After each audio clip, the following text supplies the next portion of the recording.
Je crois que d'une vierge il est né. Je crois à la communion des saints.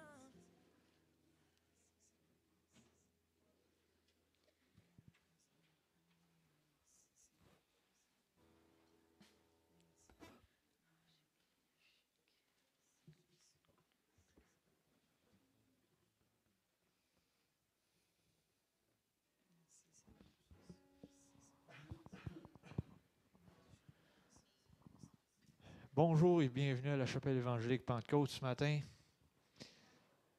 Bonjour à ceux qui nous regardent via le web.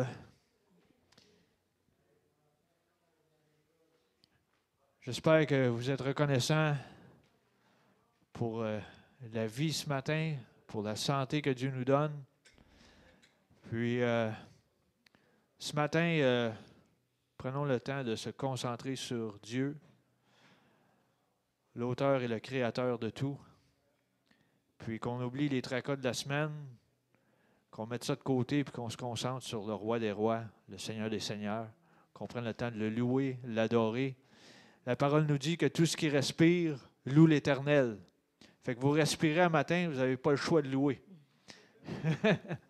Fait que je vous encourage ce matin. On oublie tout, on se concentre sur Dieu, on respire, on le loue. Amen. Alléluia.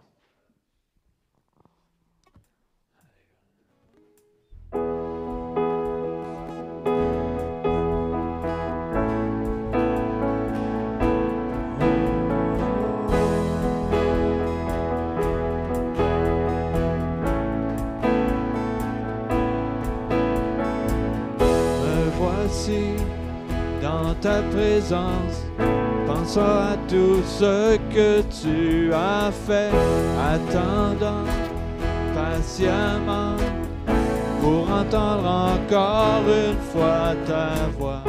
Tu es saint, tu es juste, fidèle à jamais.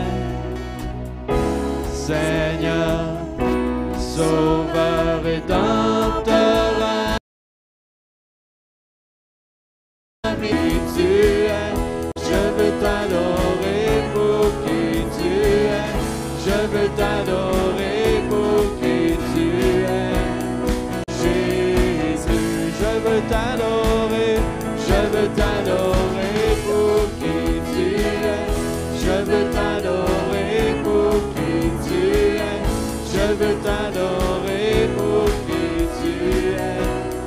Jésus,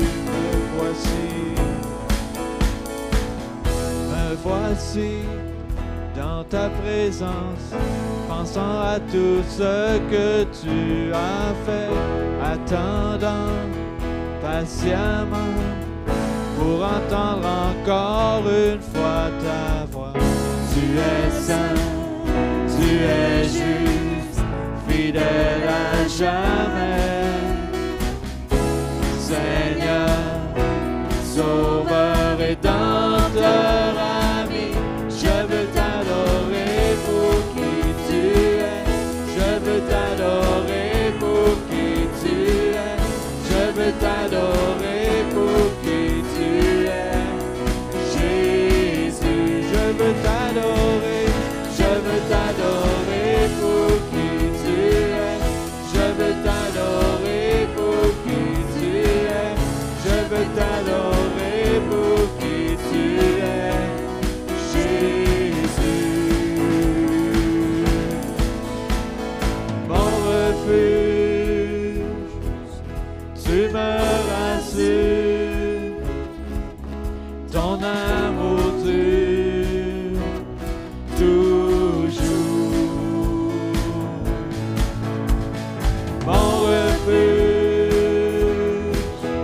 tu me rassures, ton amour dure toujours. Mon refuge, tu me rassures, ton amour dure toujours. Mon refuge, oui, mon refuge,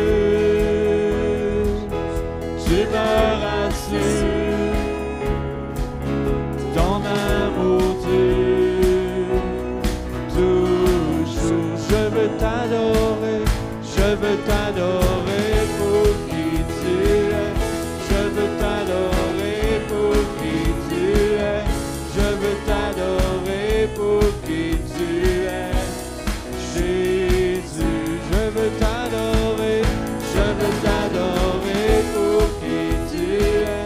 Je veux t'adorer pour qui tu es. Je veux t'adorer pour qui tu es. Jésus, je veux t'adorer, je veux t'adorer pour qui tu es. Je veux t'adorer pour qui tu es. Je veux t'adorer pour qui tu es.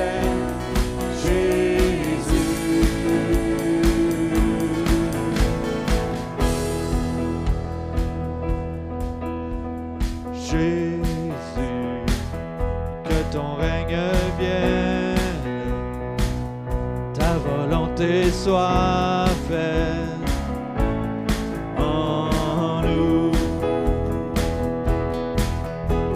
Jésus, nul n'est comparable, Sauveur admirable, révèle ton amour. Jésus, que ton règne vienne. Jésus, que ton règne vienne, ta volonté soit faite en nous. Jésus, nul n'est comparable, Sauveur admirable, révèle ton amour. Roi des cieux, viens vers nous. Roi des cieux, viens en nous. Que ta gloire brille comme en plein midi. Roi des cieux, descends. Roi des cieux, viens pour nous. Qui tiendra devant nous? Car ton nom puissant nous rend triomphants. Roi des cieux, descends. Nous sommes enfants de ta grâce, sauvés pour ta gloire. Crions Jésus, que nos cœurs te suivent et que chacun admire ta grandeur. Roi des cieux, viens vers nous. Roi des cieux, viens en nous. Que ta gloire brille comme en plein midi. Roi des cieux, descends. Roi des cieux, viens pour nous. Qui tiendra devant nous? Car ton nom puissant nous rend triomphants. Roi des cieux, descends.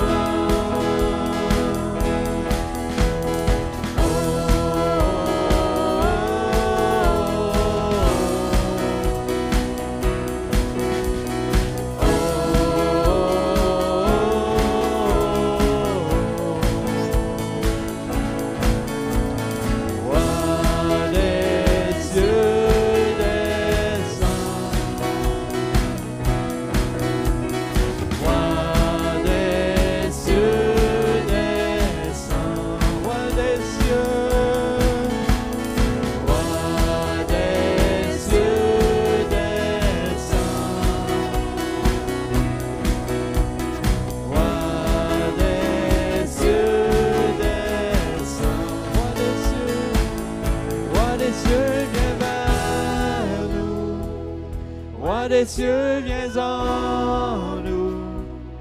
Que ta gloire brille comme en plein midi. Roi des cieux, descends. Roi des cieux, viens pour nous. Qui tiendra devant nous? Car ton nom puissant nous rend triomphants. Roi des cieux, descends. Roi des cieux, Roi des cieux, viens vers nous. Roi Roi des cieux, viens en nous. Que ta gloire brille comme en plein midi. Roi des cieux, descends. Roi des cieux, viens pour nous. Qui tiendra devant nous? Car ton nom puissant nous rend triomphants. Roi des cieux, descends. Car ton nom puissant nous rend triomphants. Roi des cieux, descends. Car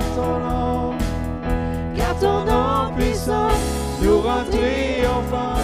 Roi des cieux, descends. Alléluia. Roi des cieux, descends. Alléluia.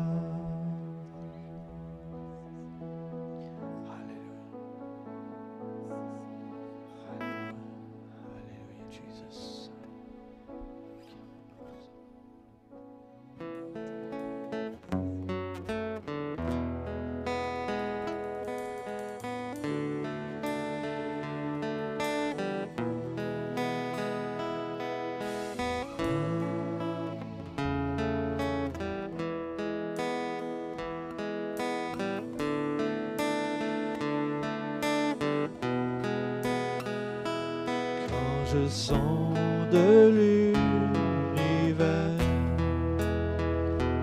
les astres que tu as créés, les océans, les mers, tout me révèle ta majesté. Alors mon âme veut s'écrier de tout mon cœur, je veux chanter.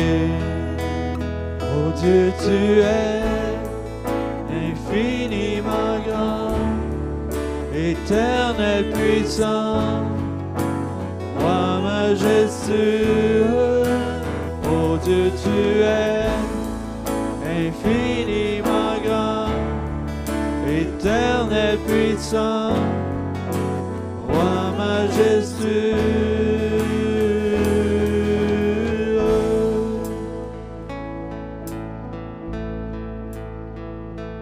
Quand je songe que tu m'as fait, que tu t'es révélé à moi, que pour moi tu as tout créé, tout me révèle ta bonté. Alors mon âme veut s'écrier de tout mon cœur, je veux chanter. Alors mon âme veut s'écrier de tout mon cœur, je veux chanter.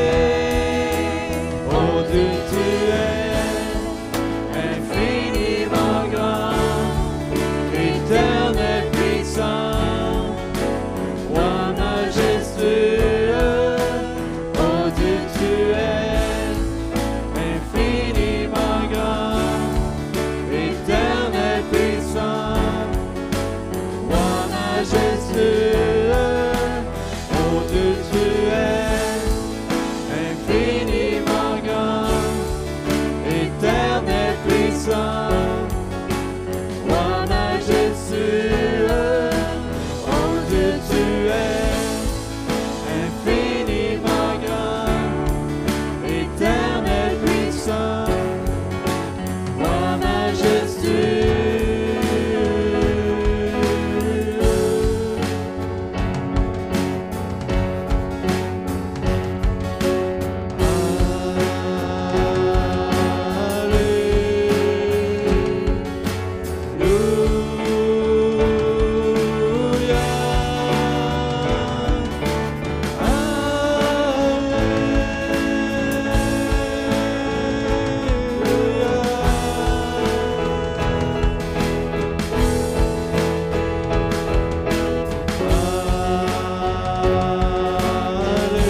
majestueux, oh Dieu, tu es infiniment grand, éternel puissant, roi majestueux, oh Dieu, tu es infiniment grand, éternel puissant, roi majestueux, oh Dieu, tu es infiniment grand, éternel puissant, roi majestueux.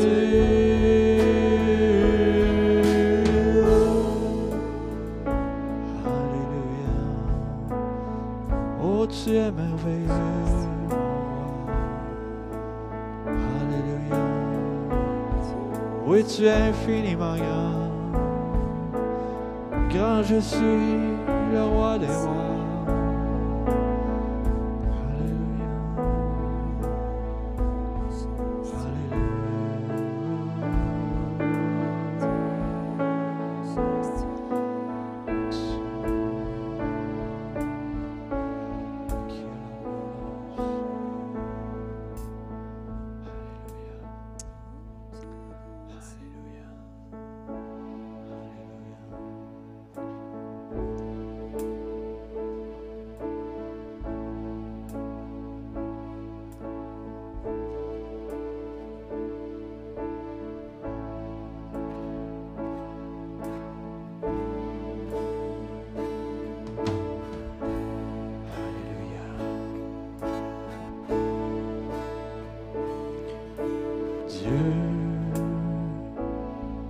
Tu es grand et digne de louange.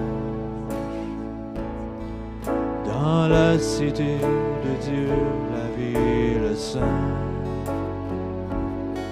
joie de toute la terre.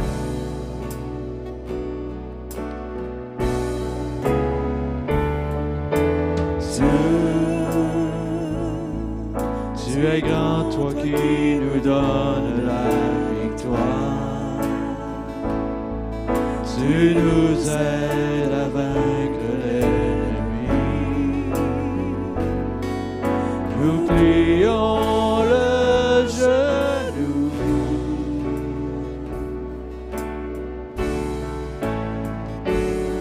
Seigneur, nous voulons élever ton nom.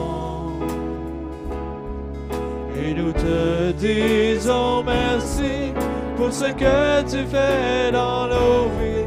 Seigneur, ton amour ne tarit jamais. Tu es le Dieu d'éternité. Tu règnes sur la terre et dans les cieux.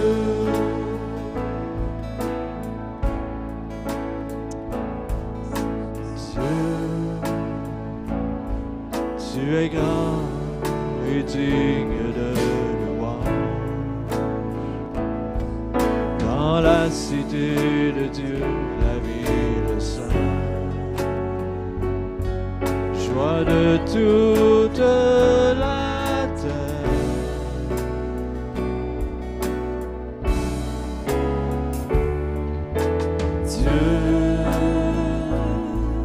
Tu es grand, toi qui nous donnes la victoire.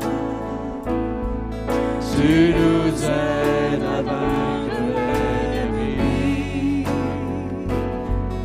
Nous plions le genou.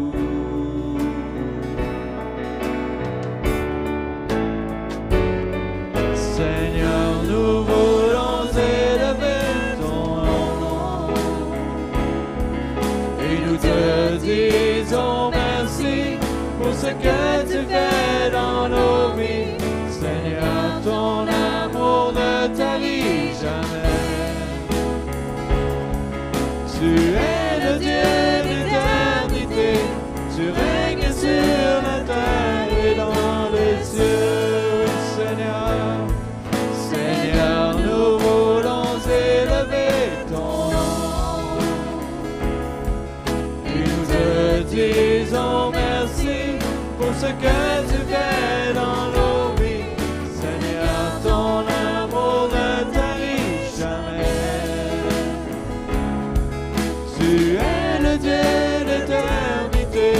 Tu règnes sur la terre et dans les cieux, Seigneur. Seigneur, nous voulons élever ton nom et nous te disons merci pour ce que tu fais dans nos vies. Seigneur, ton amour ne tarit jamais. Tu es le Dieu d'éternité. Tu règnes sur la terre et dans les cieux. Tu es le Dieu. Tu es le Dieu d'éternité. Tu règnes sur la terre et dans les cieux. Oui, tu es. Tu es le Dieu d'éternité. Tu règnes sur la terre et dans les cieux. Alléluia, Jesus.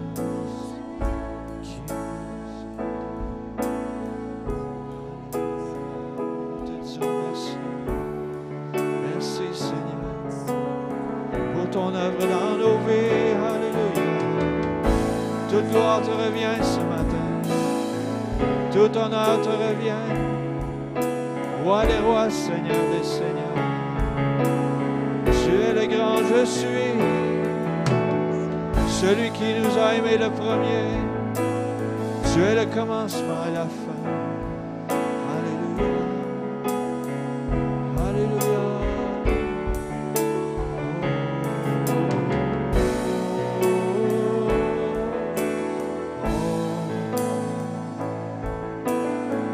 Nous élevons ton nom, Jésus.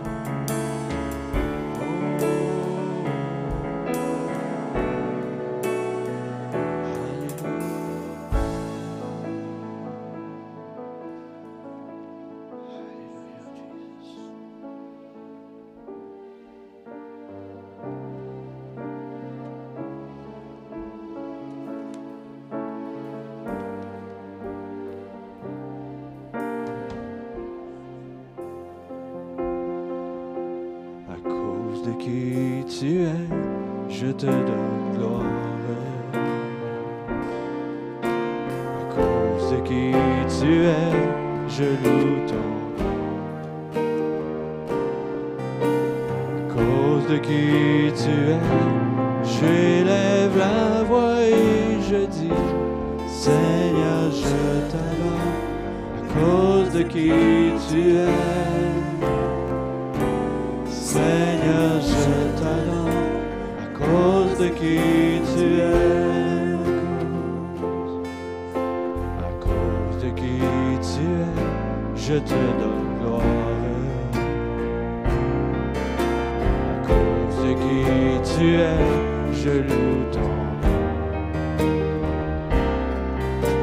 À cause de qui tu es, j'élève la voix et je dis, Seigneur, je t'adore, à cause de qui tu es. Seigneur, je t'adore, à cause de qui tu es. Jéhovah, Jéhovah Jireh, ma provision. Jéhovah Nissi, Seigneur, tu règnes victorieux. Jéhovah Shalom, Prince de paix. Seigneur, je t'adore, à cause de qui tu es. À cause de qui tu es, je te donne gloire. À cause de qui tu es, je loue ton nom. De qui tu es, j'élève la voix et je dis, Seigneur, je t'adore, à cause de qui tu es. Seigneur, je t'adore, à cause de qui tu es. Jéhovah, Jéhovah Jireh, ma provision. Jéhovah Nissi, Seigneur, tu règnes victorieux. Jéhovah Shalom,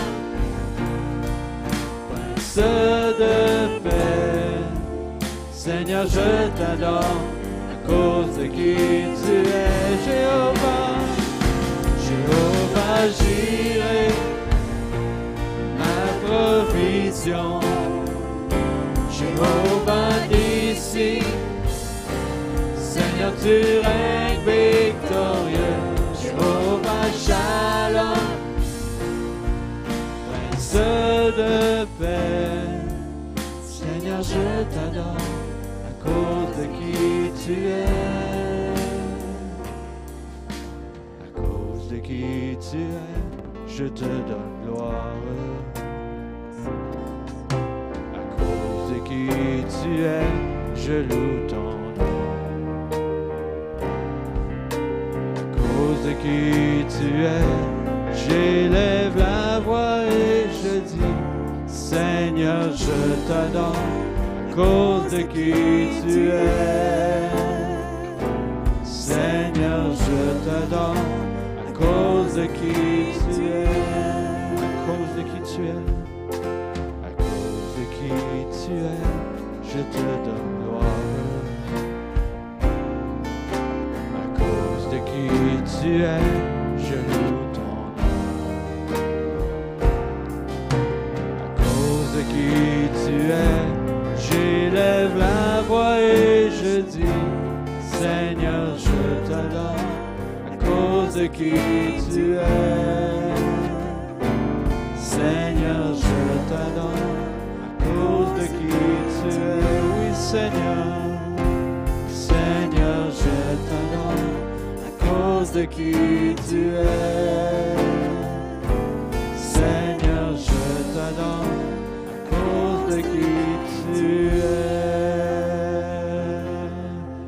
Oui, je t'adore ce matin. Alléluia.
Père éternel, on te remercie pour ta présence ici ce matin. Merci car tu rencontres chaque personne. Tu rencontres les besoins de chaque personne aussi. Et on te remercie pour ce temps qu'on a eu pour louer ton nom. Dans le nom de ton Fils Jésus. Amen. Alléluia. Alléluia. On est rendu à un moment privilégié de l'Assemblée. Le temps de donner ce qui revient à Dieu.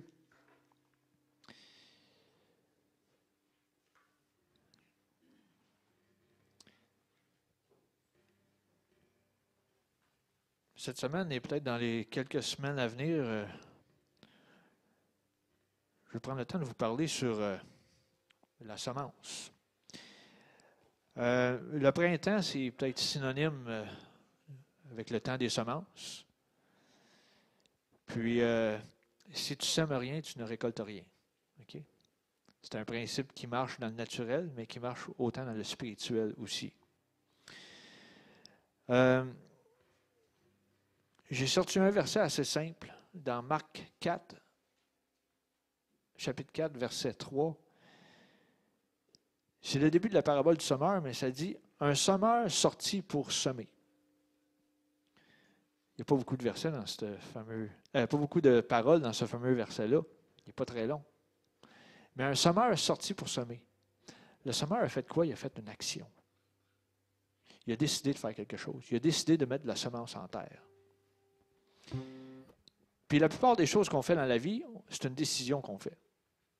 On décide d'aider quelqu'un. On décide de, je ne sais pas moi, préparer un plat puis bénir notre voisin. On décide de semer financièrement pour quelqu'un. On décide, c'est un choix. Okay? On décide de semer.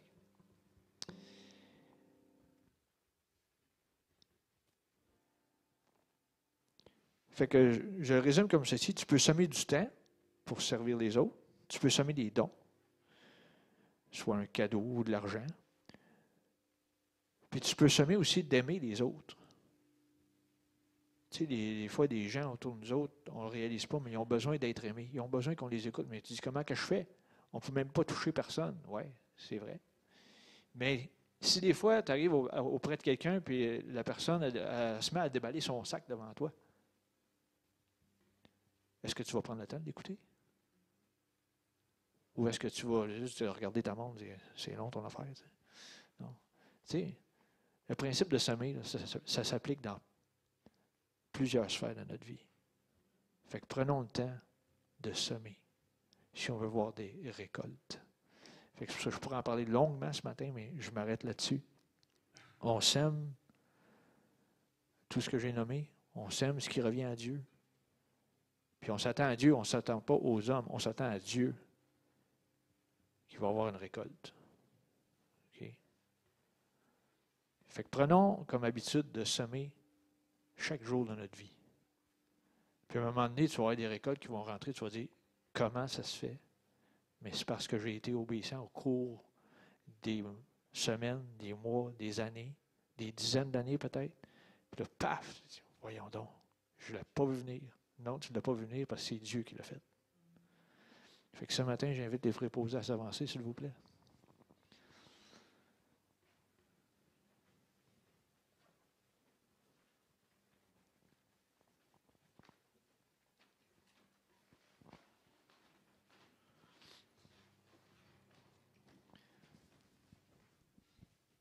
Il y a toujours deux façons de donner financièrement. Vous pouvez le faire, ceux qui sont en salle ici, vous pouvez le faire dans les paniers. Il y en a d'autres qui peuvent le faire par le site web CEP. En tout cas, je ne me souviens pas par cœur, on va l'afficher tout à l'heure. Vous pouvez le faire par transfert bancaire aussi. J'inviterai André de rendre grâce pour l'abondance, s'il vous plaît.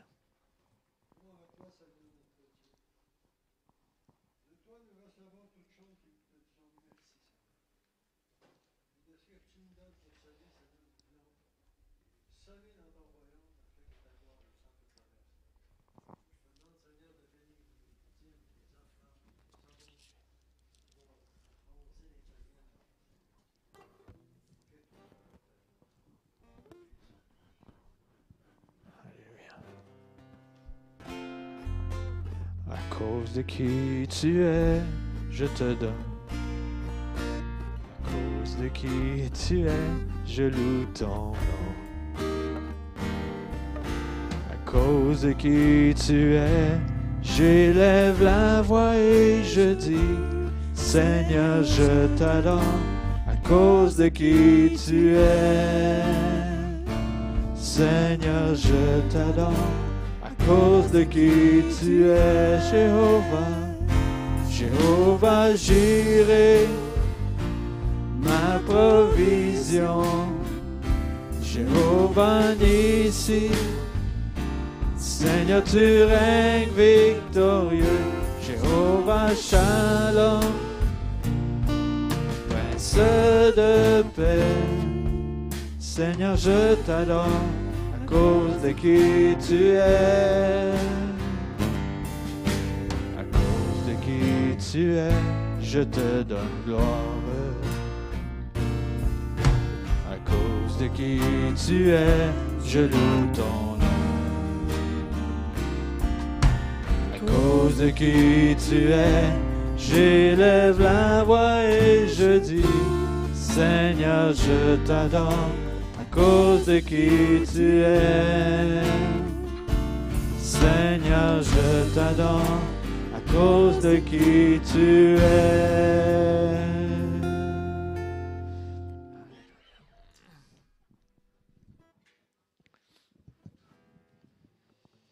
Alléluia. On va poursuivre avec les annonces ce matin.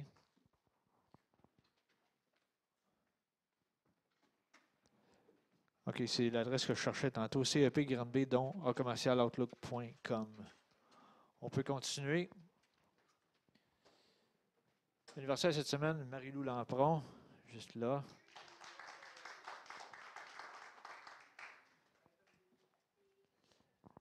Les mercredis soirs, toujours de la prière ici même à la chapelle de 19h30 à 20h30 avec des prières ciblées avec les requêtes qui sont entrées. Fait que il y a 3 façons de les écrire sur un papier dans la petite boîte à l'arrière, près de la console. Il faut écrire un courriel ou aussi téléphoner au pasteur Joël. Les vendredis jeunesse, CEP Unisson, ici même à la chapelle de 19h jusqu'à 20h30. S'il y a des changements d'horaire, ils nous tiennent au courant. Ce matin, c'est le pasteur Joël Campoux qui nous apporte le message de la parole, puis sûrement quelques autres ajouts de peut-être certaines annonces. Je vais le laisser continuer là-dessus. OK, on va commencer l'annonce, mais c'est Joël qui va finir. Le 2 mai 2021, c'est la semaine prochaine. Il n'y a aucune diffusion sur YouTube et nous voulons prendre le temps d'honorer M. et Mme Charbonneau. Fait que, y avait-il une autre annonce suite à celle-là? Ah, c'est bien ça. Une image vaut 1000 mots. Le sang de Jésus brise les chaînes. Sans plus tarder, Joël, je te laisse la place.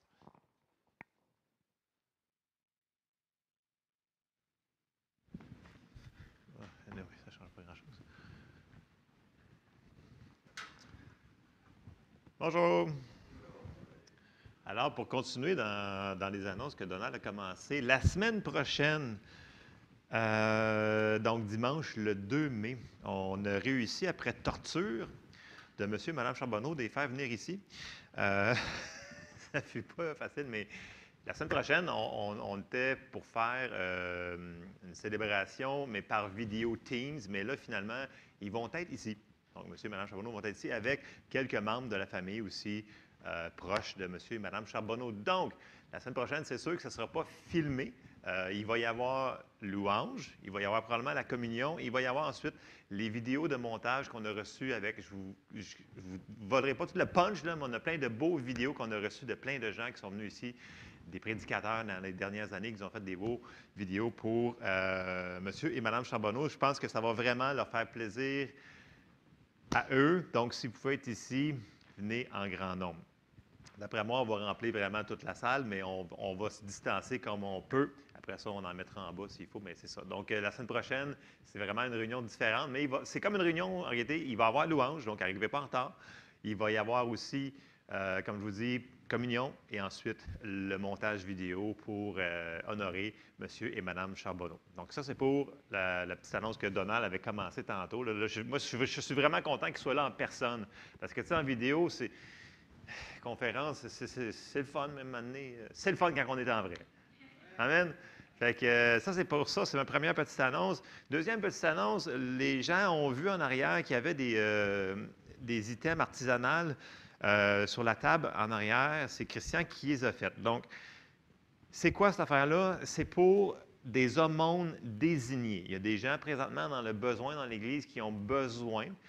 Je ne sais pas si vous vous souvenez, il y a 2 ans, on avait fait les petites croix que Christian avait faites, puis il y avait un pot, là, puis qu'on mettait, là, puis ça allait pour les missions, donc ça allait pour l'évangélisation. Là, ça va vraiment pour un aumône désigné. OK?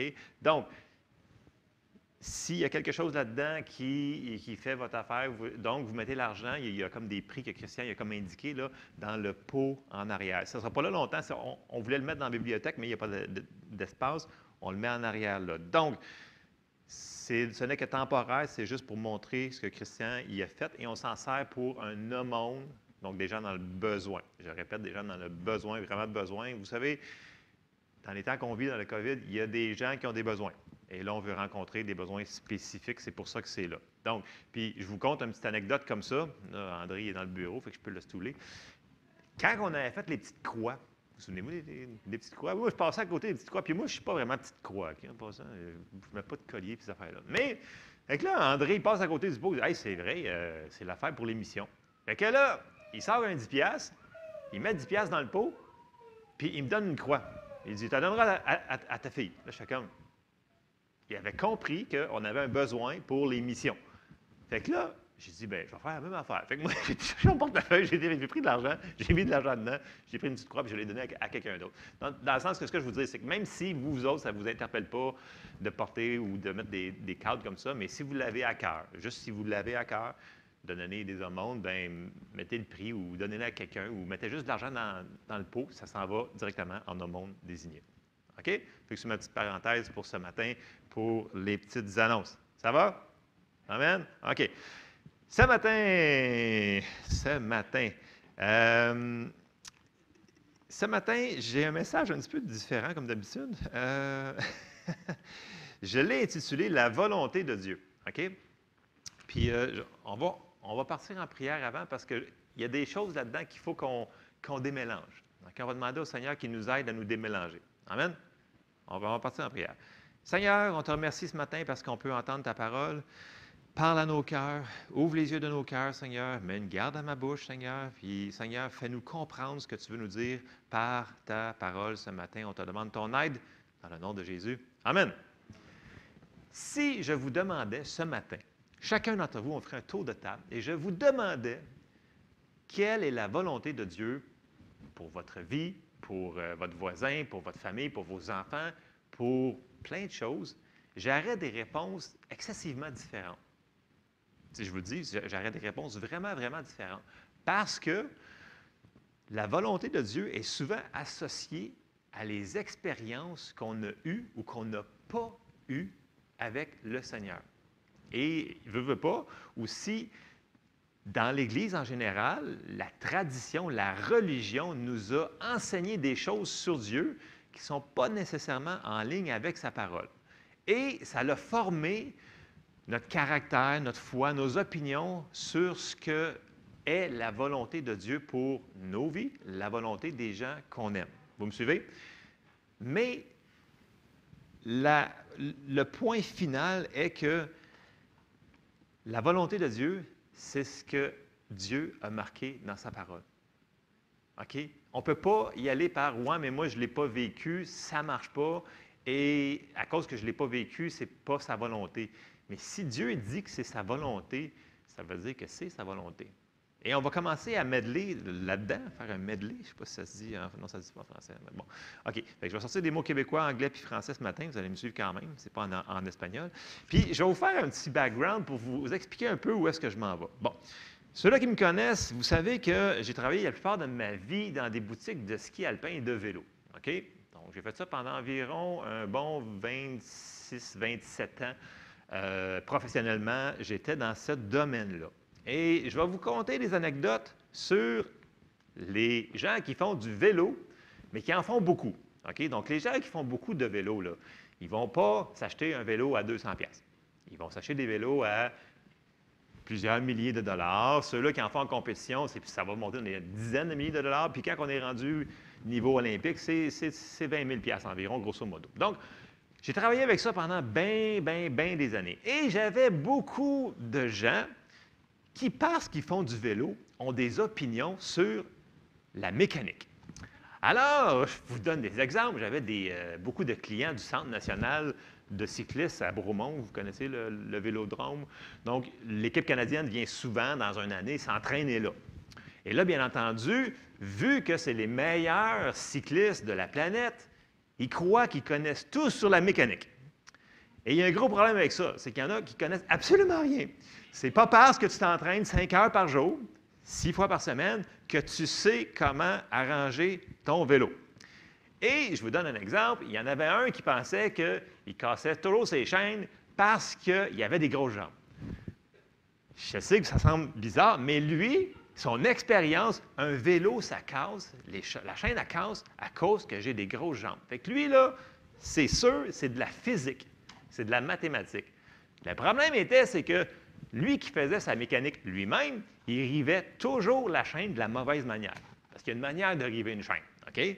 Puis, dans les vélos plus haut de gamme, c'est excessivement précis de la manière qu'on doit le faire. Et si tu ne le fais pas comme il faut, que tu as les jambes gros comme un enfant de 5 ans, ça va briser. Fait que même lui, s'il avait des grosses jambes, veut pas, il fallait que ça soit fait correct. Fait que lui, dans sa théologie de vélo, les vélos, ça casse tout le temps à cause qu'il y a des grosses jambes. OK. Premier exemple. Deuxième exemple. J'en avais un autre. C'était un ingénieur, OK? De profession, c'était un ingénieur, OK? Puis il était vraiment bon dans ce qu'il faisait, dans l'aéronautique à part de ça. Mais dans les vélos, il pensait qu'il connaissait tout, mais il n'avait jamais étudié rien là-dedans. Et encore là, même chose, il cassait toujours ses chaînes de vélo. Toujours. Les week-ends, quand ça va mal, tu sais, quand il faut que tu y ailles, le petit port, il cassait sa chaîne de vélo. Puis là, il me disait tout le temps, écoute, c'est pas des bons matériaux. J'ai dit, écoute, un moment donné, je me suis tanné parce que dans les boîtes de pièces, il y a des instructions avec des newtons, puis toutes les affaires qu'il faut qu'on leur dise. Là, un moment donné, j'ai sorti, j'ai dit, regarde, ça marque ça. C'est impossible que tu la casses, sauf si tu la mets de la mauvaise manière ou si tu l'utilises de la mauvaise manière. Là, il est comme fait, ah bon. Ayant compris ça, éventuellement, il ne cassait plus de chaîne parce qu'il arrêtait de l'installer de la mauvaise manière lui aussi. Mais dans sa tête, il ne disait pas fort, il ne disait plus à la fin, il disait, les vélos, ça casse parce que c'est des pièces de mauvaise qualité. Pourtant, c'était des vélos entre 5 et 10 000 C'est une personne qui en faisait beaucoup. C'était sa passion. Voyez-vous, lui, un vélo, la chaîne, elle casse parce que ce n'est pas une bonne qualité. Même si tu vends un vélo à 10 000 ça casse ça. Et j'en avais d'autres, je pourrais vous donner mais une dernière histoire. J'en avais un autre. Lui, ce n'est pas des mécaniciens, OK, en passant, mais c'est des gens passionnés pour le vélo. Lui, il aimait juste mettre de l'huile sur les vélos, de l'huile même sur les roues, sur les freins, il mettait de l'huile partout. C'était sa manière de réparer un vélo. Mais malheureusement, il cassait aussi beaucoup de chaînes parce qu'il allait à des endroits qu'il ne fallait pas. Et lui, sa chaîne cassait aléatoirement, comme ça. Puis pourtant, il était bien installé parce que c'était moi qui a posé. Et là, j'avais quand même à peu près 26 ans d'expérience professionnellement. Des chaînes, j'en ai posé une, puis un autre, puis bien d'autres. OK? Et là, il me dit, ah, c'est donc bien mystérieux, hein? Ça casse tout le temps. On ne sait pas quand en plus. Mais là, je savais tout le temps qu'il avait pogné une roche sur ses dents de, vous savez, le pédalier en avant, ce qu'on pédale, ce qui tient les pédales, OK, là, pour les gens qui sont super techno, là.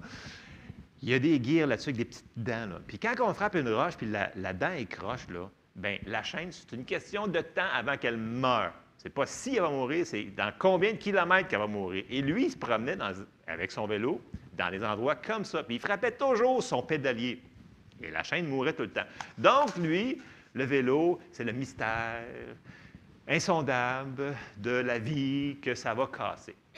Et je vous donne cet exemple-là parce que, en tant que chrétien, on a un peu le même comparatif. Dans le sens que, selon notre expérience, selon ce qu'on pense, au lieu de se fier à ce que Dieu dit, ben là, je ne me compare pas à Dieu, là, mais Vous comprenez ce que je veux dire? Dans le sens que moi, j'étais le professionnel qui faisait ça, OK, à longueur de journée, tout le temps, et ça fonctionnait. Mais eux autres, selon leur expérience, il y avait une autre théologie. Et des fois, on fait la même chose avec Dieu.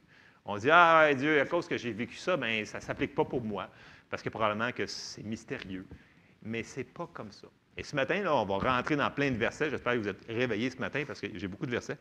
Il ne faut pas faire la même chose que ces gens-là faisaient. Puis, ils ne faisaient pas de mauvaise foi, là.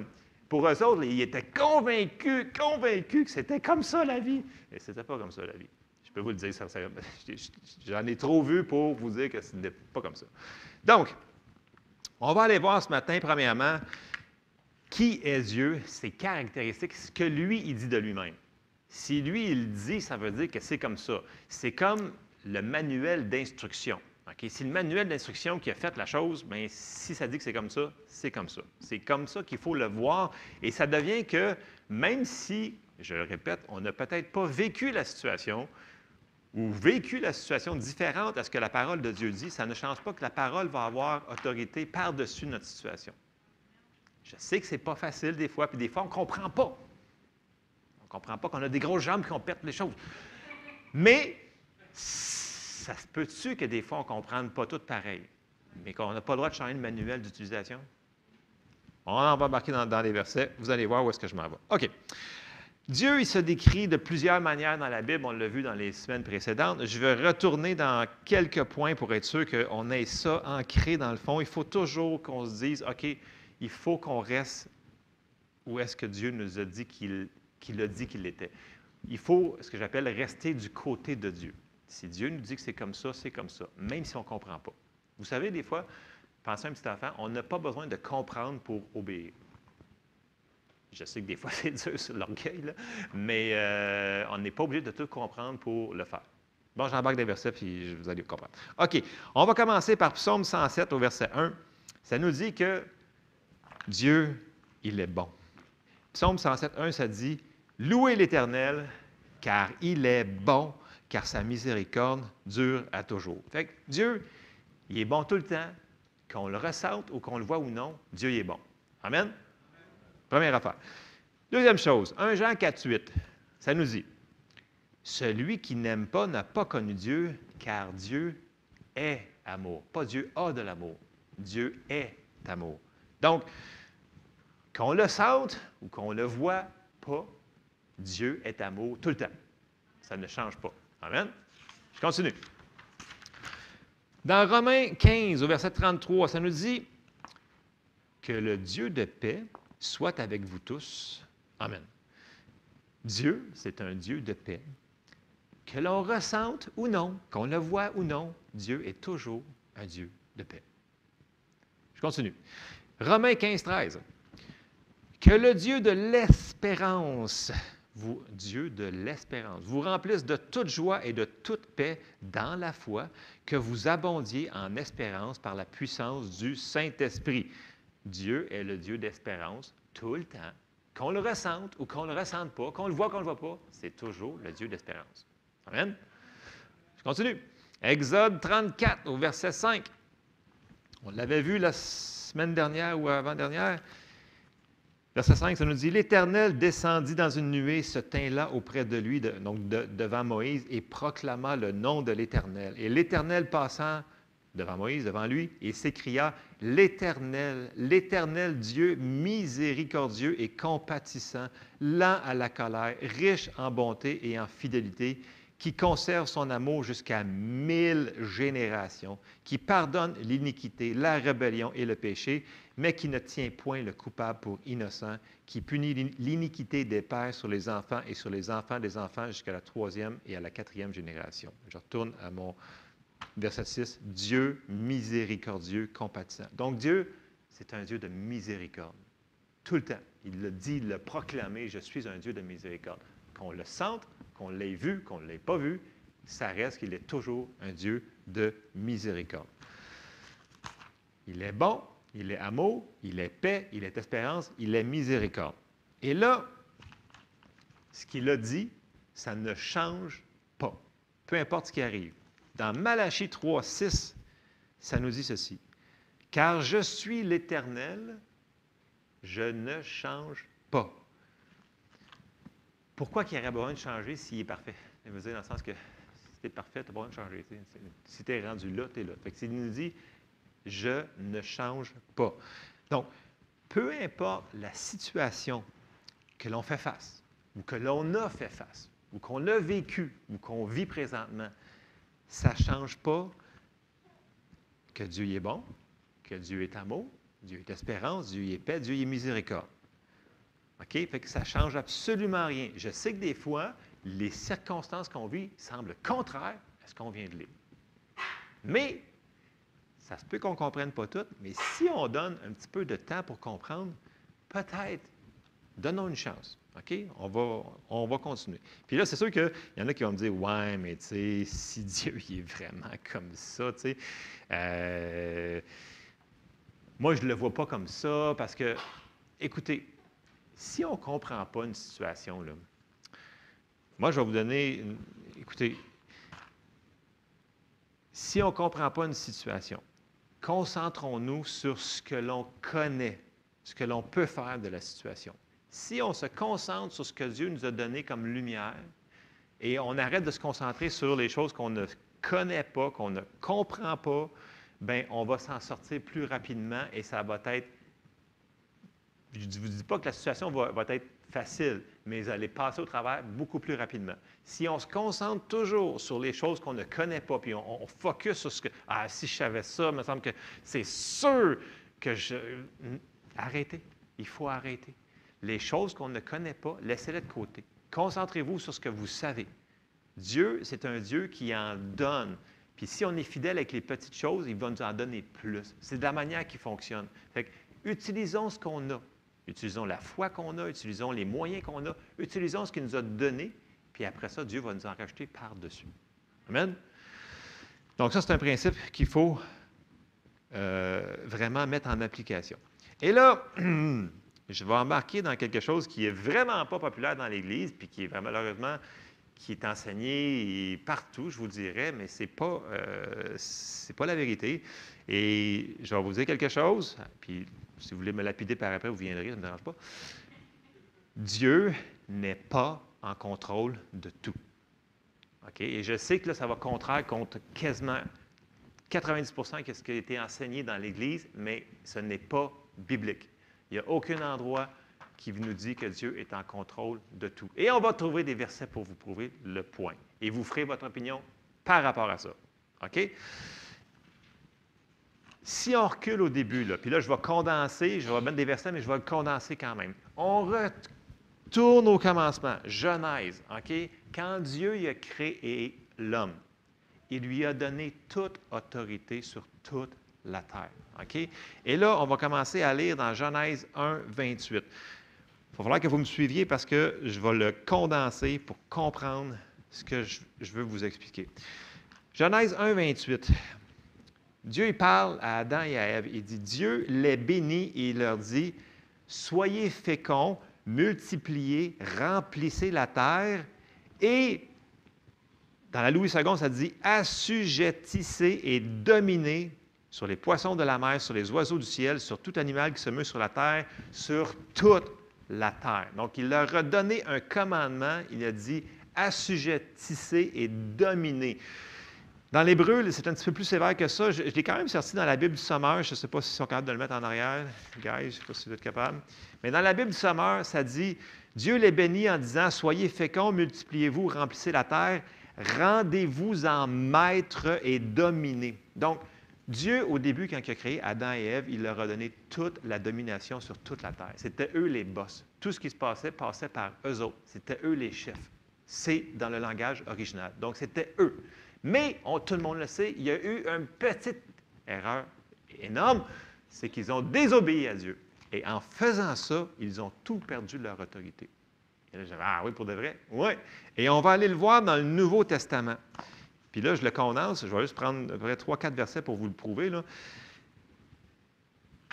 Dans Luc, au chapitre 4, quand que le diable est en train de tenter Jésus, okay? Puis là, je sais que je vais à contre-courant. Là, je suis en plein, je suis conscient que quand je dis Dieu n'est pas en contrôle de tout, là, je me fais regarder par plein de gros yeux. Là. Je suis conscient, mais Regardez la parole. Examinez ce que la parole dit. OK, avant de vous faire une opinion, là. OK? Luc 4 au verset 5, quand que le diable est en train de tenter Jésus. Je vais commencer au verset 5. Le diable, l'ayant élevé, lui montra en un instant tous les royaumes de la terre. Verset 6. Il lui dit, « Je te donnerai cette puissance et la gloire de ces royaumes, car elle m'a été donnée. Et je la donne à qui elle veut. » Puis là, si donc tu te prosternes devant moi, elle sera toute à toi. Jésus répondit, « Il est écrit, tu adoreras le Seigneur ton Dieu et tu le serviras lui seul. » Est-ce qu'il a vraiment dit, « Car elle m'a été donnée » ? Elle lui a été donnée. Là, les gens disent, ça ne se peut pas. Il devait dire un mensonge. Bien, si c'est un mensonge, ça veut dire que ce n'est pas une tentation. Puis Jésus, il dit que ça, c'était une des tentations qui l'a tenté. Fait que soit on croit, ou soit on décide de ne pas croire. Mais dans la Bible, c'est clair, le diable il a dit, ça m'a été donné. Et là, je vais renchérir. On va continuer. J'ai perdu ma trombone. Bon, c'est pas grave. On va aller dans Matthieu 6 et au verset 9. La première chose, quand que les disciples ont demandé à Jésus de lui montrer comment prier, il leur a montré le Notre Père qu'on appelle entre parenthèses. Bon, je le sais que c'est mal reçu dans nos cercles évangéliques de foi, etc., parce que ça a été utilisé dans une autre religion d'une manière en vaine redite. Notre Père qui est aux cieux, que ton nom soit... Même si ça a été mal utilisé, n'empêche que Jésus a dit que c'était la manière de prier, une des manières de prier, right? C'est dans votre Bible, vous autres aussi? Oui. Bon, on va lire qu'est-ce qu'il dit. Et vous allez me suivre. Matthieu 6, elle pogne dans Matthieu et dans plusieurs évangiles. Là. Fait que s'il l'a mentionné dans plusieurs évangiles, c'est parce que c'est important. OK. Matthieu 6, verset 9. « Voici donc comment vous devez prier. Notre Père qui es aux cieux, que ton nom soit sanctifié. » Jusque-là, le monde n'a pas de problème. Verset 10. « Que ton règne vienne, que ta volonté soit faite sur la terre comme au ciel. » Et là, je vous pose une question. Pourquoi qu'il demanderait de prier que la volonté de Dieu soit faite sur la terre comme au ciel si sa volonté était déjà faite ici? Parce qu'elle ne l'est pas faite au complet. Sinon, dit Jésus, il n'aurait jamais enseigné à ses disciples, à nous autres, de prier que sa volonté soit faite sur la terre comme elle est au ciel. Au ciel, présentement, là, il n'y a pas de chômage. Il n'y a personne qui est malade. Puis c'est ça que Dieu il veut. Il veut qu'on prie sa volonté ici. C'est important qu'on comprenne ça. Et si on y va vraiment dans le contexte, puis on sort les versets, puis on ne les sort pas du contexte, vous allez voir que ce que j'ai dit au début, Dieu n'est pas au contrôle de tout. Bien, pourquoi qu'il aurait demandé s'il est au contrôle? De prier. Puis si on ne prie pas, bien, ce n'est pas nous autres, dans le sens que Dieu est limité dans ce qu'on peut faire par nos prières qu'on avait vues là, 2 semaines. OK? C'est silencieux, mais on se rend quelque part. Puis on voit plus loin aussi dans 2 Corinthiens 4.4. C'est sûr qu'on se bute. Là, je rentre en plein dans le tas de la religion ce matin parce que, tu sais, écoute, quand on s'est fait enseigner quelque chose pendant 40 ans, c'est dur de se désembobiner de cette patente-là. OK? Fait qu'il faut être ouvert à ce que la parole de Dieu va nous dire. 2 Corinthiens 4.4, moi, la première fois qu'on me dit ça, OK, je vous dis, là, ça fait très, très longtemps, là, je dis, ben voyons donc, sacrilège, blasphème. Parce que j'avais entendu toute ma vie, Dieu est en contrôle de tout. Mais si on lit la Bible moindrement, on s'aperçoit que ça ne tient pas la route du tout, du tout, du tout. 2 Corinthiens 4.4, je continue. S'il y en a qui ont des roches, mais vous les lancerez tantôt. Pour les incrédules dont le Dieu de ce siècle a aveuglé l'intelligence, là, il parle du diable, là, qu'il l'appelle comment, le diable? Le Dieu de ce siècle. Dans un autre endroit, ça dit le prince de la puissance des ténèbres. Il parle encore de Satan. Fait qu'il dit que sur la terre, c'est lui qui est rendu, qui est en contrôle. OK? Là, vous dites, ah non, c'est déprimant ton affaire un matin. Ça va venir bien mieux tantôt, je vous le dis. Bien, bien mieux. OK? Il faut commencer mal pour que ça finisse bien. C'est comme un film, tu sais. Il semble que, tu sais, si tu n'as pas d'intrigue au début, ça finit. En tout cas. Bon. OK. Afin qu'ils ne vissent pas briller la splendeur de l'Évangile de la gloire de Christ, qui est l'image de Dieu. Donc, le Dieu de ce monde, il veut aveugler les gens pour qu'ils ne voient pas l'Évangile. Il ne veut pas qu'ils voient que c'est la vérité. Fait qu'il essaie de les aveugler, il essaie de les attirer. Non, non, c'est pas vrai ce qu'il te dit là. Voyons, Jésus, c'est ça. Voyons, non, c'est une secte, cette affaire-là. Il ne veut pas. Parce qu'il veut garder le contrôle sur la terre. Fait que c'est là que pourquoi il y a des traditions et des religions comme ça qui sont si engrenées. Puis quand tu dis ça à quelqu'un, des fois, ils viennent méchants et rouges, ils veulent te frapper, te lapider, parce que ça vient les chercher de plus leur trip, mais ils sont inspirés, influencés par des choses qui ne sont pas nécessairement de Dieu. Donc, le premier point que je voulais faire ce matin, c'est que la volonté de Dieu sur la terre peut être interférée par, premièrement, notre ennemi, le diable. C'est la première chose qui peut arriver. Mettons, vous dites, ah, moi, dans ma vie, ça, c'est pas arrivé, cette affaire-là. Mais ça se peut qu'il y ait eu de l'interférence. Vous souvenez-vous dans Daniel, quand Daniel avait prié 40 jours, jeûné, prié 40 jours, puis là, l'ange avait été retenu, puis là, il y a eu sa réponse 40 jours plus tard. Il y a eu une interférence. On voit que c'est dans le monde invisible, dans le monde spirituel. Donc, ça se peut qu'il y ait de l'interférence là. Fait que là, à date, vous me dites, c'est vraiment pas mieux ton affaire. Je dis, oui, je sais. C'est triste, mais il y a une bonne fin. C'est comme un film à l'américaine, ça va finir bien. Et là, la bonne nouvelle pour nous autres, c'est dans le prochain verset que je vais lire. Depuis que Jésus il est mort et ressuscité, OK? C'est plus du tout pareil. Oui, le diable, il est encore ici. C'est encore lui qu'on lui a donné l'autorité. C'est encore lui qui a comme les clés. Mais, on s'en va dans Éphésiens 1 et on va lire quelque chose. Parce que là, à un moment donné, il faut mettre un petit peu de joie dans cette affaire-là. Éphésiens 1 au verset 19. Puis là, Paul, il prie une prière pour les Éphésiens, parce que c'est très important, et il dit, je vais commencer juste au verset 19, « Et quelle est envers nous qui croyons l'infinie grandeur de sa puissance, se manifestant avec efficacité par la vertu de sa force.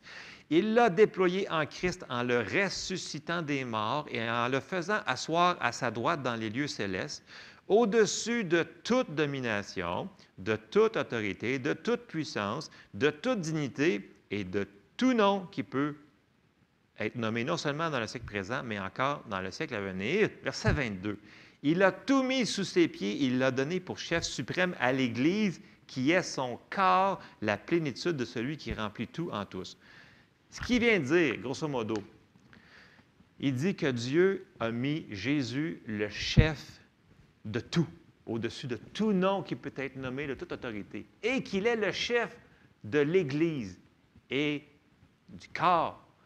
C'est qui le corps de Christ? C'est nous autres.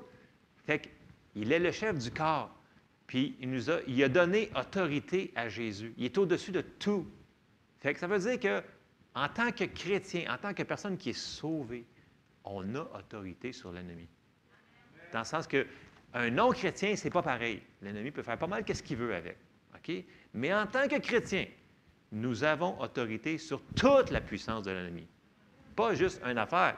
Pas juste parce que tu as été sauvé depuis 20 ans. Dès que tu es né de nouveau, tu fais partie du corps de Christ. OK?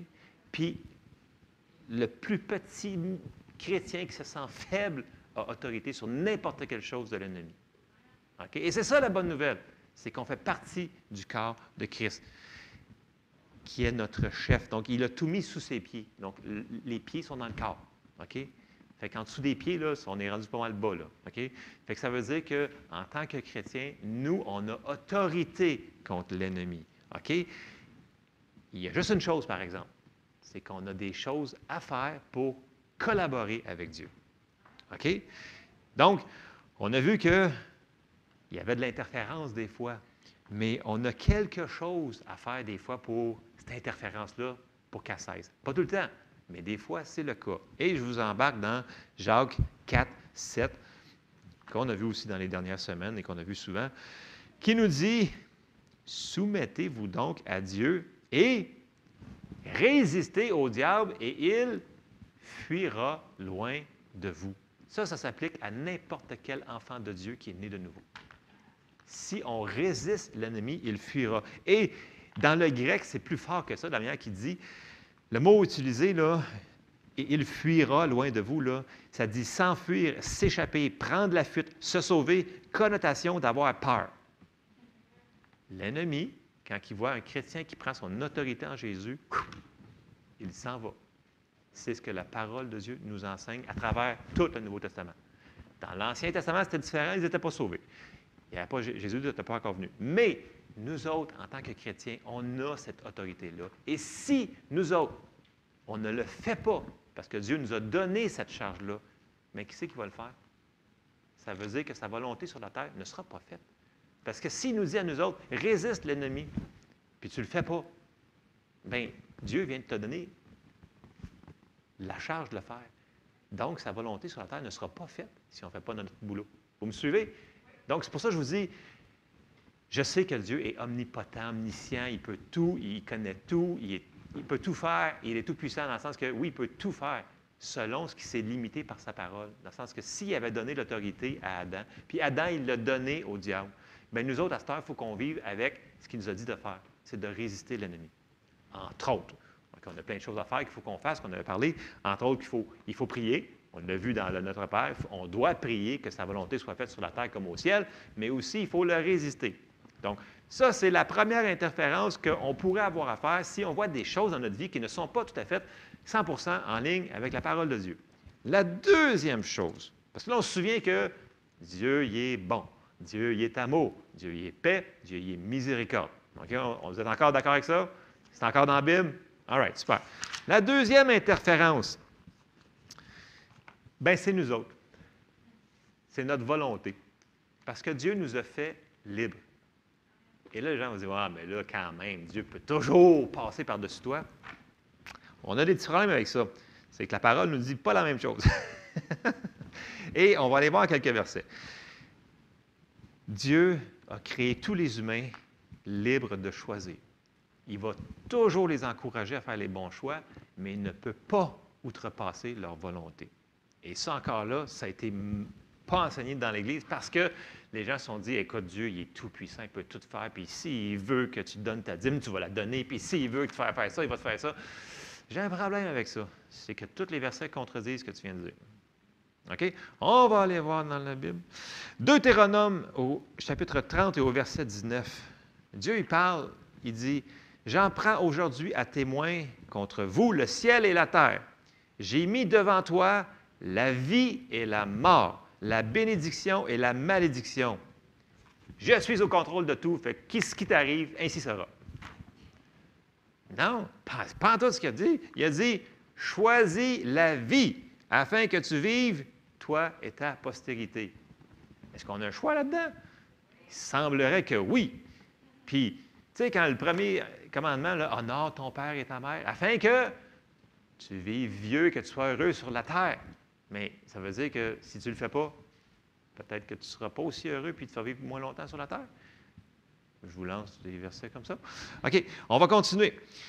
On va aller dans le Nouveau Testament, parce que là, on a dit, bien là, c'était l'Ancien Testament, ça ne s'applique pas. Non, ça s'applique toujours. 2 Pierre 3,9. Vous savez, l'Ancien Testament, pour ceux qui me connaissent, je l'appelle le Nouveau Testament, mais imagé. OK? C'est comme le Nouveau Testament. Bien, fait que l'Ancien Testament, c'est comme un film avec plein de sang, puis plein d'épées, puis plein d'affaires de même. Mais c'est la parole. La Bible nous dit que c'est le Nouveau Testament, mais en image, grosso modo. C'est le même qu'il faut le prendre. Ça fait partie de la parole de Dieu. On ne peut pas l'enlever du contexte de ce que Dieu nous a donné comme parole. Amen? OK, 2 Pierre 3,9. On ne lâche pas, j'ai quasiment terminé. 2 Pierre 3,9, vous allez comprendre où est-ce que je m'en vais. Le Seigneur, Pierre, il parle ici, il dit, « Le Seigneur ne tarde pas dans l'accomplissement de la promesse, comme quelques-uns le croient, mais il use de patience envers vous, ne voulant pas qu'aucun périsse, mais voulant que tous arrivent à la repentance. » Est-ce qu'il veut que tout le monde soit sauvé? Amen! Fait que tout le monde n'a pas de problème là-dessus normalement. Mais là, pourquoi que les gens y arrivent? Ouais, mais tu sais, là, il y a probablement de la doctrine de la prédestination là-dedans. Il y en a, là, qui, écoute, ils ne seront pas sauvés parce qu'ils ont été prédestinés pour ne pas être sauvés. Ou il y en a qui ont été prédestinés pour être malades parce que c'est comme ça qu'ils ont été prédestinés. Mais c'est parce qu'il vient de nous dire, s'il ne veut pas qu'aucun périsse. Fait que ça veut dire que la personne qui était prédestinée, puis il arrive au ciel, puis Dieu le regarde, et il dit, bien, tu t'en vas en enfer. Bien, merci, hein, mais c'est parce que tu m'as prédestiné, fait que je n'avais pas le choix. Fait que, je m'excuse, mauvais numéro. Puis tu sais, sur le levier, puis il tombe dans le trou. Non, mais, voyez-vous que ça ne tient pas la route, cette affaire-là? Ça n'a aucun bon sens, là. Ça ne tient pas. Ça se peut pas. Fait qu'il n'y a pas prédestiné personne à aller en enfer. Mais il y a des gens qui ont fait des mauvaises décisions.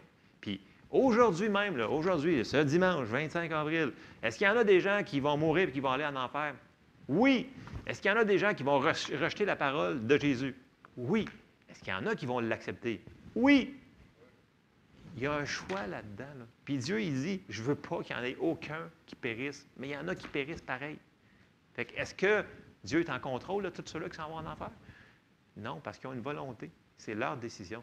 Donc, la deuxième obstacle, c'est la volonté des personnes. Et toutes les doctrines de religion, de tradition qui nous disent que la prédestination, ces choses-là, c'est une doctrine de démon que j'appelle parce que ça met du sable dans l'engrenage de notre foi. Parce que ça nous dit, ah, mais si ce n'est pas sa volonté, je suis peut-être prédestiné à être pauvre toute ma vie. Fait que là, ta foi est comme, mais là, comment veux-tu que je mette ma foi si j'ai été prédestiné à être pauvre, puis ou à être malade, ou à être ci, à être ça, quand la parole de Dieu nous dit le contraire? C'est des doctrines, c'est des religions qui sont faites pour détruire notre foi, pour nous empêcher de recevoir ce que Dieu a pourvu pour nous. Amen. OK, je sais que c'est intense ce matin, là, mais on va se rendre à quelque part. Est-ce que Dieu est encore bon? Oui. Est-ce que Dieu est encore amour? Oui. Il est encore paix? Miséricorde? Espérance? Amen. OK. Bon. La semaine dernière, on avait dit quelque chose, c'est qu'on avait un de nos travails, c'était de demander. OK? Il y a peut-être une personne qui s'en souvient, mais bon. Il faut demander à Dieu. OK? Et si on ne le fait pas, bien, il y a des choses qui ne se feront pas. Puis dans Luc 11, au verset 9, ça nous dit, « Et moi, je vous dis, demandez, et là, on vous donnera. Cherchez, et vous trouverez. Frappez, et là, on vous ouvrira. » On l'a vu la semaine dernière. « Car quiconque demande reçoit, celui qui cherche trouve, et l'on ouvre à celui qui frappe. » Est-ce que c'est vrai, cette affaire-là? C'est vrai, tout le temps. Je vais renchérir par-dessus. On s'en va dans Hébreux 6. Au verset 17. Ça nous dit, « C'est pourquoi Dieu, voulant montrer avec plus d'évidence aux héritiers de la promesse l'immutabilité de sa résolution, intervint par un serment afin que par deux choses immuables dans lesquelles il est impossible que Dieu mente. Nous trouvions un puissant encouragement, nous dont le seul refuge a été de saisir l'espérance qui nous était proposée. Cette espérance, nous la possédons comme une ancre de l'âme sûre et solide. Elle pénètre au-delà du voile. » Dans le verset 18, il dit, « Il est impossible que Dieu mente. » De toute façon, quand Dieu dit quelque chose, ça l'arrive. Il a dit, « Lumière fut, puis la lumière est arrivée. » Et c'est impossible que Dieu mente. Donc, ce qu'il nous a dit, s'il dit, « Demandez, vous recevrez. Cherchez, vous trouverez. » C'est ça qui va se passer. OK? Après ça, on s'en va dans Jérémie 1, 12. Et j'arrive vers ma conclusion. Là. Jérémie 1, 12. « Et l'Éternel me dit, tu as bien vu, car je veille sur ma parole pour l'accomplir. » Quelqu'un qui s'appuie sur la parole, Dieu va veiller pour qu'elle s'accomplisse. Ces promesses sont oui. Puis il n'y a aucune, comme je disais la semaine passée, j'ai mentionné, il n'y a aucun endroit dans la Bible que Jésus a dit non à une personne.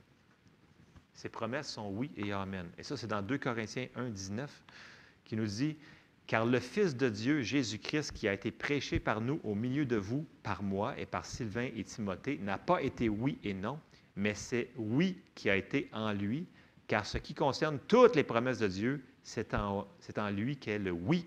C'est pourquoi encore l'amen par lui est prononcé par nous à la gloire de Dieu. » Bon, dans la Louis II, j'avoue, c'est un petit peu lourd.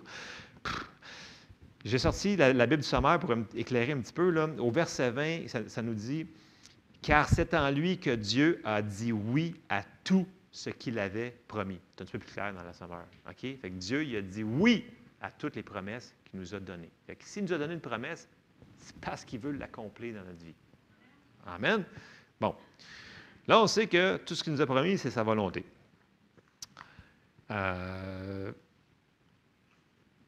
Sa volonté, en tant que telle, elle ne change pas. On a dit que Dieu ne change pas. Sa volonté ne change pas aussi. Mais, on ne se cachera pas, dans le monde dans lequel on vit, des fois, on va vivre des situations, puis ça ne se passera pas toujours comme on l'a voulu. Et même pas toujours comme on va l'avoir cru.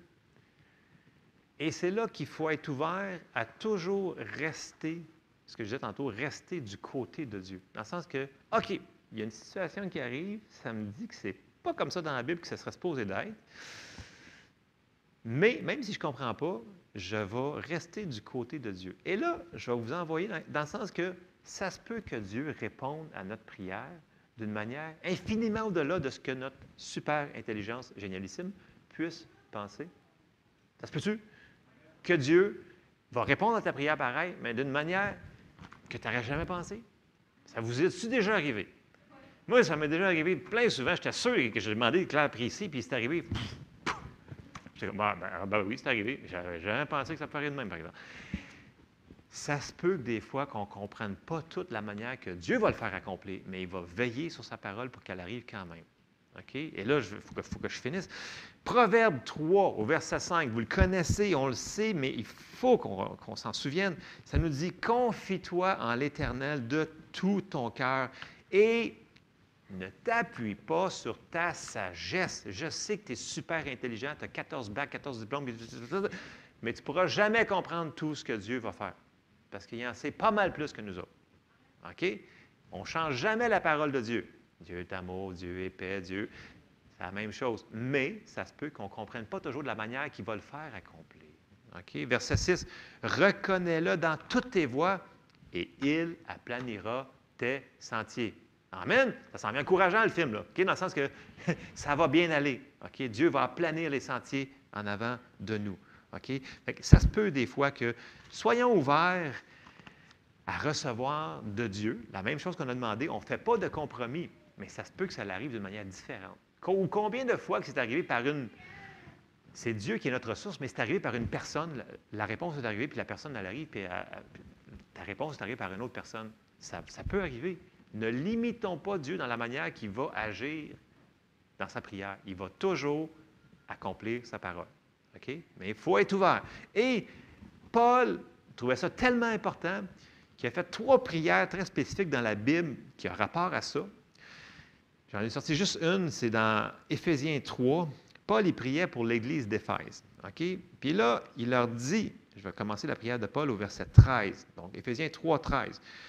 « Aussi, je vous demande de ne pas perdre courage à cause de mes tribulations. Pour vous, elles sont votre gloire. » Là, il aurait pu dire « ou à cause de vos tribulations. » OK? Perdez pas courage.